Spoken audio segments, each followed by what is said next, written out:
Avec Vincent Girey. Bonjour Vincent. Bonjour Fabienne, bonjour à tous. Vincent, journée de grève aujourd'hui donc dans de nombreuses villes à l'appel de la CGT. L'idée c'est de protester contre ces sanctions que la justice a infligées à 8 salariés de Goodyear. De la prison ferme. Prison ferme, exactement, dans le cas de plusieurs violences lors de conflits sociaux. Là on parlait en l'occurrence d'une séquestration. Cette journée de protestation intervient en tout cas dans un climat de doute général au sein des organisations syndicales.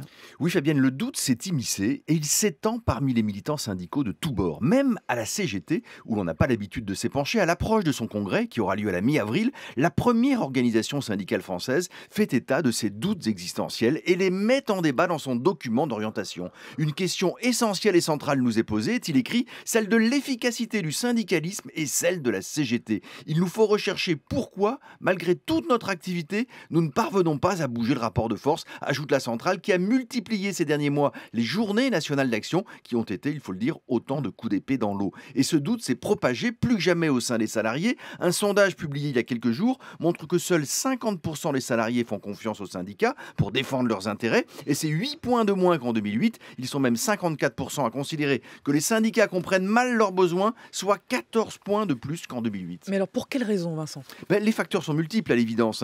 Même dans ce sondage sont évoqués à la fois une approche jugée trop idéologique, il y a bien évidemment la crise aussi qui mine le rapport de force et il faut ajouter que ce discrédit touche également les entreprises et leur direction. Mais il y a sans doute une explication plus fondamentale et assez paradoxale. François Hollande a voulu instaurer une démocratie sociale rénovée en renforçant les pouvoirs des acteurs sociaux. Mais ce faisant, il a mis sous pression les organisations représentatives pour tenter de leur faire prendre des décisions souvent difficiles, voire intenables. Et toutes ces organisations vont terminer ce quinquennat complètement essoufflées, affaiblies, pour ne pas dire déboussolées. Donc ça veut dire qu'on en demande trop aux syndicats aujourd'hui, c'est l'idée ? Pas forcément, mais cela veut dire qu'en tout cas, on ne passe pas en un jour d'une culture politique et sociale très verticale, très monarchique, très descendante, à une culture de la négociation permanente. On ne passe pas en un jour d'une culture sociale française, volontiers conflictuelle, à une culture allemande, plus agile, où la négociation est au cœur de la transformation permanente des entreprises. Il faudrait à la fois du temps et de la stabilité. Or, le temps est ce qui manque le plus face à la crise, à l'urgence des réformes.